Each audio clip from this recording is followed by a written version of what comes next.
नमस्कार मित्रों, मैं विकास शाक्या एक बार फिर से आप सबका स्वागत करता हूँ अपने चैनल पर और आज हम डिस्कस करने जा रहे हैं मनुस्मृति का अगला भाग।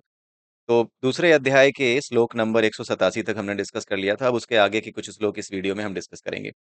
तो आइए देखते हैं। लेकिन उससे पहले मैं आपको बता दूं कि अब जो चीजें बताई जा रही हैं मनुस्मृति में, ये विद्यार्थी जीवन से जुड़ी हुई हैं। और पुराना जो विद्यार्थी जीवन था, जो वैदिक काल के समय का विद्यार्थी जीवन था, वो गुरुकुलों में होता था। आज की तरह स्कूल नहीं थे। तो जितनी भी चीज़ें यहाँ बताई जा रही हैं, just for the sake of information आप उनको जानते रहिए, क्योंकि आज के समय में गुरुकुल नाम की कोई चीज़ है नहीं।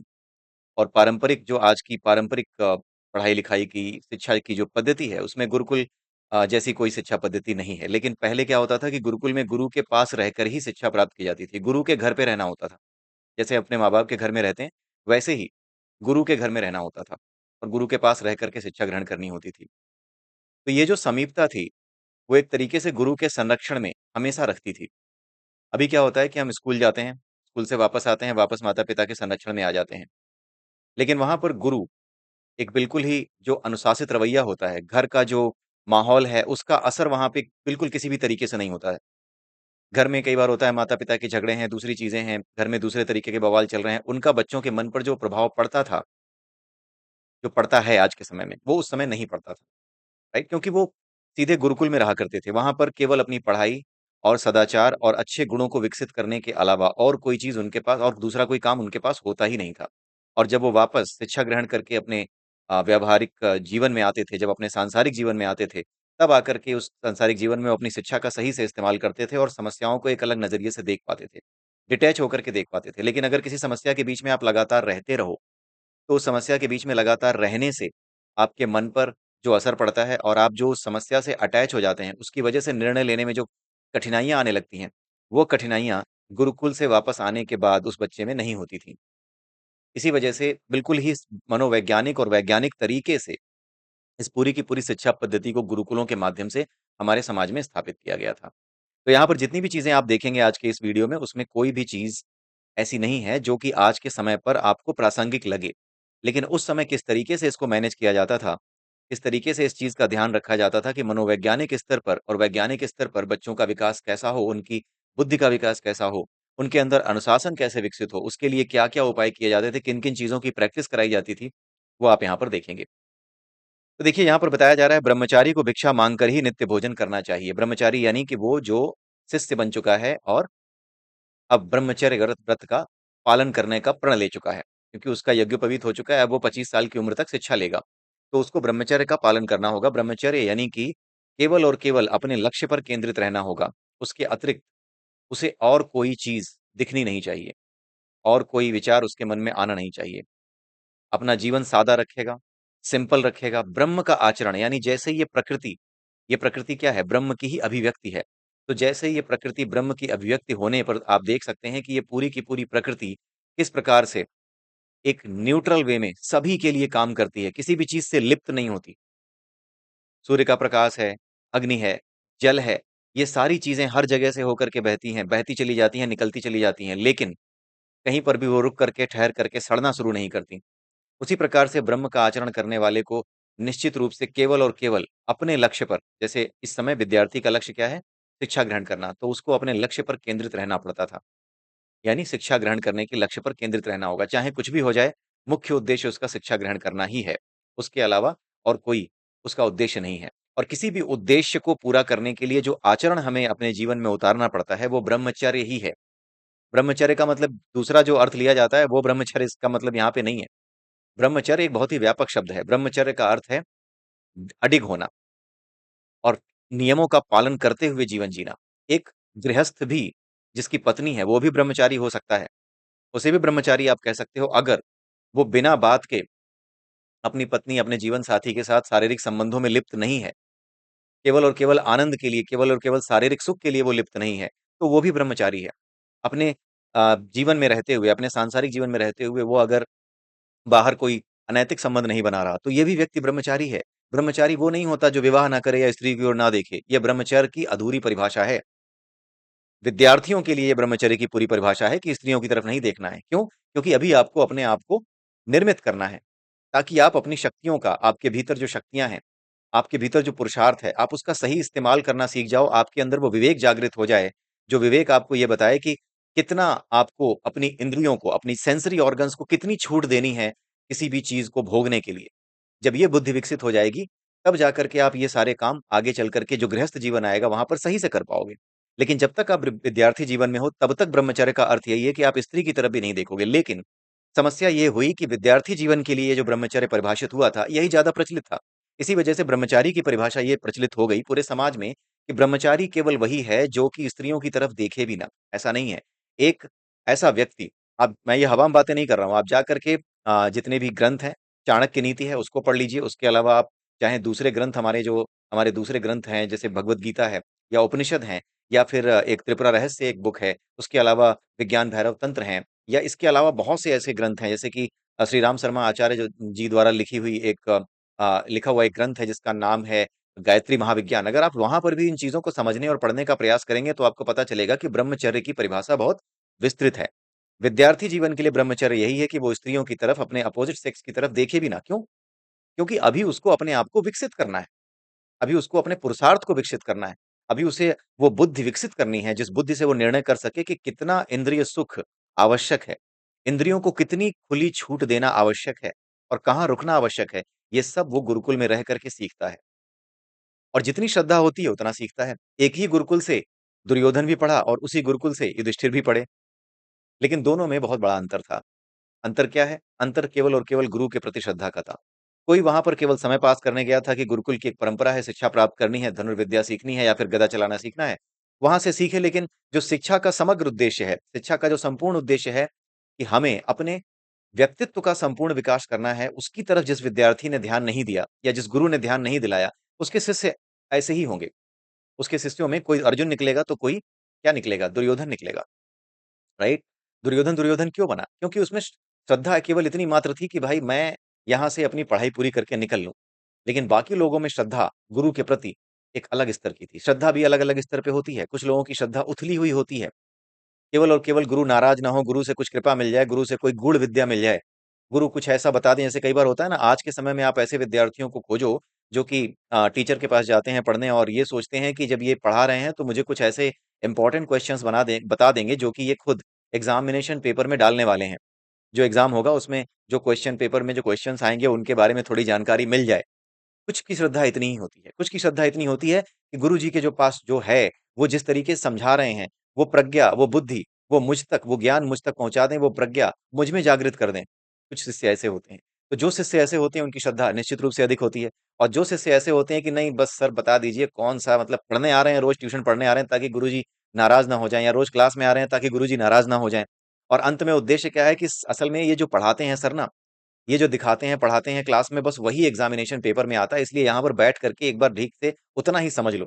ठीक है? बाकी और कोई श्रद्धा अलग स्तर की नहीं होती, गुरु के प्रति नहीं होती। गुरु से प्रभावित ये बहुत ज़्यादा इतने नहीं होते कि जो गुरु के भीतर है, जैसा जो पुरुषार्थ है और जैसी प्रज्ञा गुरु के भीतर है, वो प्रज्ञा मेरे भीतर भी गुरु जागृत कर दें, ऐसा कोई इनका उद्देश्य नहीं होता। इनका स्तर अलग होता है श्रद्धा का। लेकिन जो दूसरा शिष्य होता है, उसका स्तर अलग होता है। तो ब्रह्मचारी के विषय में बताना मेरे लिए इतना आवश्यक इसलिए था क्योंकि ब्रह्मचारी की परिभाषा लोग एक गलत तरीके से समझते हैं। लोग यही समझते हैं कि जो स्त्री की ओर नहीं देखेगा वही ब्रह्मचारी है, जबकि ऐसा है नहीं। स्त्री की ओर ना देखने वाला ही केवल ब्रह्मचारी नहीं होता, बल्कि अपने सांसारिक जीवन में, जब गृहस्थ जीवन में वो है और अपनी पत्नी के साथ भी वो उतना ही शारीरिक संबंध बनाता है जितने की आवश्यकता है। केवल और केवल अपने शारीरिक सुख के लिए वो पागलों की तरह उनके साथ शारीरिक संबंध नहीं बनाता। तब वो ऐसा व्यक्ति भी ब्रह्मचारी है और अपनी पत्नी के होते हुए अगर किसी और स्त्री की ओर नहीं देखता, तो वो भी ब्रह्मचारी है। तो ब्रह्मचर्य की एक बड़ी परिभाषा है, एक बृहत परिभाषा है। अपने-अपने रोल के अनुसार ही ब्रह्मचर्य की परिभाषा आपको निर्धारित करनी होगी, समझनी होगी, निर्धारित नहीं करनी, निर्धारित तो पहले से है, समझनी होगी। जब आप 50 साल के हो जाते हैं, वानप्रस्थ आश्रम आता है। पुराने समय में वानप्रस्थ आश्रम होता था, यानी कि अब दोनों पति-पत्नी निकल कर के अब कहाँ जाएँगे? जंगल में जाएँगे, वहाँ जाकर के जंगल में रहेंगे, ठीक है? वहाँ जंगल में रहते समय अब उनका जीवन जा चुका है, गृहस्थ जीवन जा चुका है। अब वहाँ जाकर के किसी भी तरह का शारीरिक संबंध वो नहीं बनाएँगे। अब वहाँ पर ब्रह्मचर्य की परिभाषा वापस यही हो गई कि अब कोई संबंध नहीं बनाओगे। बाकी जितने दिनों तक जियोगे, उतने दिन तक आप जो है शांति से वन में एक-दूसरे का साथ देते हुए आप वहाँ पर रहोगे। ये उस समय का समय था, जब ये चीज़ें होती थी। ठीक है? ऐसा क्यों किया जाता था? ताकि आप अपनी एनर्जी को प्रिज़र्व रख सको। आप अपनी ऊर्जा को, अपनी चेतना को सही तरीके से इस्तेमाल कर सको। ठीक है? धैर्य और अपनी चेतना को बनाए रख सको, ताकि आप अधिक से अधिक समय तक जी सको। जितना अधिक समय तक जियोगे, उतना अधिक आपको मौके मिलते हैं अपने बोध को जानने के, अपने वास्तविक स्वरूप को जानने के। ये सारा का सारा खेल, ये सारी व्यवस्था, 4 आश्रम, वर्ण व्यवस्था, ये सब कुछ केवल और केवल अपनी चेतना के उच्चतम स्तर यानी जो तुरीय अवस्था है, उस तक पहुँचने के लिए ही बनाए गए थे। इसके अतिरिक्त और कोई इनका उद्देश्य नहीं हुआ करता था। ठीक है? तो आई होप कि आपको ब्रह्मचारी के विषय में जो संशय रहा होगा आज तक, वो निश्चित रूप से दूर हो गया होगा। और ये कोई हवाबाजी मैंने नहीं की है, ये जा कर के आप कहीं भी मिलाइए, या फिर आप जिन्हें समझते हैं कि हाँ, उनके प्रति आपकी श्रद्धा है, जिन गुरु के प्रति आप उनसे जाकर के पूछिए, क्रॉस वेरीफाई कीजिए, आपको समझ में आ जाएगा। ठीक है?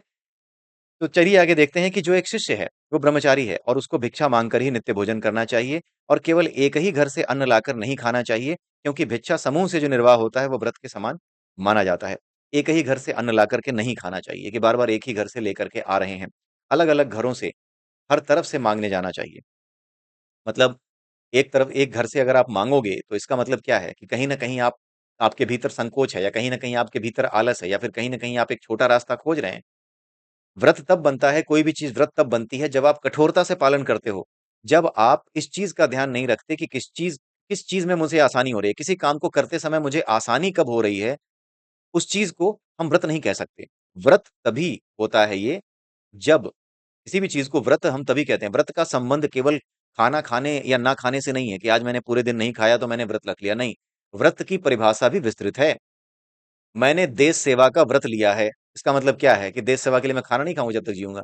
व्रत एक अलग वर्ड है। इसके बहुत ही वृहद अर्थ हैं। इसका पैमाना बड़ा व्यापक है। इसको हमारे समाज में आधे-अधूरे ढंग से प्रस्तुत किया गया है। समस्या ये है, ठीक है? व्रत, यहाँ पर व्रत पर हम वापस आते हैं। यहाँ पर ये बताया जा रहा है कि कोई भी शिष्य एक जगह से, एक घर से अन्न ला कर के नहीं खाए। क्यों? इससे होता क्या है कि एक ही जगह से अगर आप अन्न ला कर के खा रहे हो, तो समस्या ये है कि आप एक तरीके से कोई न कोई छोटा तरीका खोज रहे हो। या कोई छोटा तरीका मिल गया है, जहाँ पे आप जाते हो, एक बार में आप हो करके चले आते हो और अपना दिन भर का काम पूरा हो गया। लेकिन इससे क्या हो रहा है? आपने एक छोटा रास्ता खोज लिया। जैसे ऐसा समझ जाओ कि कोई आदमी व्रत रखे हुए है, खाने वाले व्रत पे आते हैं। कोई आदमी व्रत रखे उसके बाद कहता है कि नहीं, ये तो खा सकते हैं, ये तो खाने इससे व्रत नहीं टूटता है। कुछ भी खाने से व्रत टूटता है, खाने वाले व्रत की ये खासियत है। व्रत का मतलब होता है खाने वाला जो व्रत है, जो खाना ना खाना, जो उपवास जिसको कहते हैं, बिना भोजन अन्न जल का उपवास, उसमें ना तो अन्न लिया जाता है, ना जल लिया जाता है। और अगर आप अन्न जल किसी भी रूप में ले रहे हैं, तो वो उपवास नहीं है, ठीक है? वो व्रत नहीं है। उपवास हो सकता है, उपवास हो सकता है, एक ऐसा उपवास हो सकता है जिसमें आपने कुछ विशेष पदार्थों को निषिद्ध कर दिया है, लेकिन दूसरी चीज़ें खा रहे हैं। लेकिन व्रत नहीं हो सकता, क्योंकि व्रत में आप कोई भी छोटा रास्ता अपने आप को संतुष्ट करते हुए अपने भीतर भोजन पहुँचाने का नहीं खोजते। उसी प्रकार से किसी भी काम को करने का छोटा रास्ता खोज लेना व्रत को तोड़ने के बराबर है या व्रत के अगेंस्ट है। व्रत का मतलब है, जैसे कि अगर कोई बंदा कहता है कि मैंने तो आईएएस का एग्ज़ाम निकालने का व्रत लिया है, तो इसका मतलब क्या है? इसका मतलब ये है कि वो आईएएस की परीक्षा निकालने के लिए कोई छोटा रास्ता नहीं खोज रहा है, मेहनत के अलावा उसे कुछ नहीं पता है। वो मेहनत ही करेगा और कोई छोटा रास्ता नहीं निकालेगा। तो ये व्रत होते हैं। व्रत एक व्यापक परिभाषा है, इसे छोटे शब्दों में कभी भी परिभाषित ना करें, छोटे अर्थों में कभी भी ना लें। ठीक है? तो यहाँ पर यही बताया गया है कि एक घर से अन्न ला कर के नहीं खाना चाहिए, क्योंकि भिक्षा समूह से जो निर्वाह होता है, वही व्रत के समान माना जाता है। इतना सिंपल वे में समझाया गया है।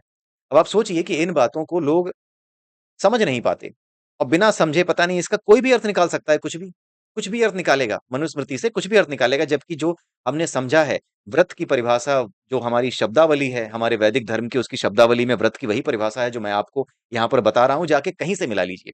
उसके अलावा ब्रह्मचारी की वही परिभाषा है जो अभी हमने डिस्कस की। तो इतनी चीज़ें डिस्कस करने के बाद आपको समझ में आ गया होगा कि व्रत क्या चीज़ है और ब्रह्मचर्य क्या चीज़ है। ये 2 चीज़ें बड़ी इम्पोर्टेंट थी समझनी। इसीलिए आज मैं 2 या 3 श्लोक ही डिस्कस करूँगा और यहीं पर इसको रोकूँगा इस वीडियो को। तो यहाँ पर ये बताया गया है कि ब्रह्मचारी को भिक्षा माँगकर ही भोजन करना चाहिए और एक ही घर से भोजन नहीं लेना चाहिए। हर घर पे घूम-घूम करके, जा-जा करके, मतलब हो सकता है कोई एक घर ऐसा हो जहाँ पे बच्चे को लगता हो कि यार यहाँ जाता हूँ तो बड़े प्यार से तुरंत ही हँस के मुस्कुरा के गृह स्वामिनी जो है मुझे भिक्षा दे देती है। लेकिन दूसरी जगह जाता हूँ तो वहाँ से भगा दिया जाता हूँ, धुतकार दिया जाता हूँ। तो उस केस में क्या होगा? हो सकता है कि बच्चा ये सोचे कि नहीं यार वहाँ नहीं जाऊँगा, वो लोग धुतकारते हैं या फिर मुँह बना करके देते हैं या अपमान करते हैं। लेकिन व्रत तो तब पूरा होगा ना जब तुम अपमान सहना भी सीखोगे, जब तुम दूसरों की गालियाँ खाना भी सीखोगे, जब तुम दूसरों के द्वारा दी जाने वाली जो दूसरे के द्वारा कही जाने वाली जो कठोर बातें हैं, उनको भी सुनना सीखोगे, यानी अपने भीतर सहनशीलता डेवलप करोगे। ये सब व्रत के कंपोनेंट हैं, राइट? जब तक ये व्रत के कंपोनेंट पूरे नहीं होंगे, तब तक ये व्रत नहीं माना जा सकता। तो भिक्षा समूह से जो निर्वाह होता है, वही व्रत के समान माना जाता है। ज़रा सोचिए, यहाँ पर एक तरफ तो भिक्षा समूह यानी कि जो भी भिक्षा आप लेकर के आ रहे हो, उसको खाओगे और साथ में यहाँ पर व्रत की बात की जा रही है। मतलब खाने को भी व्रत कहा जा रहा है।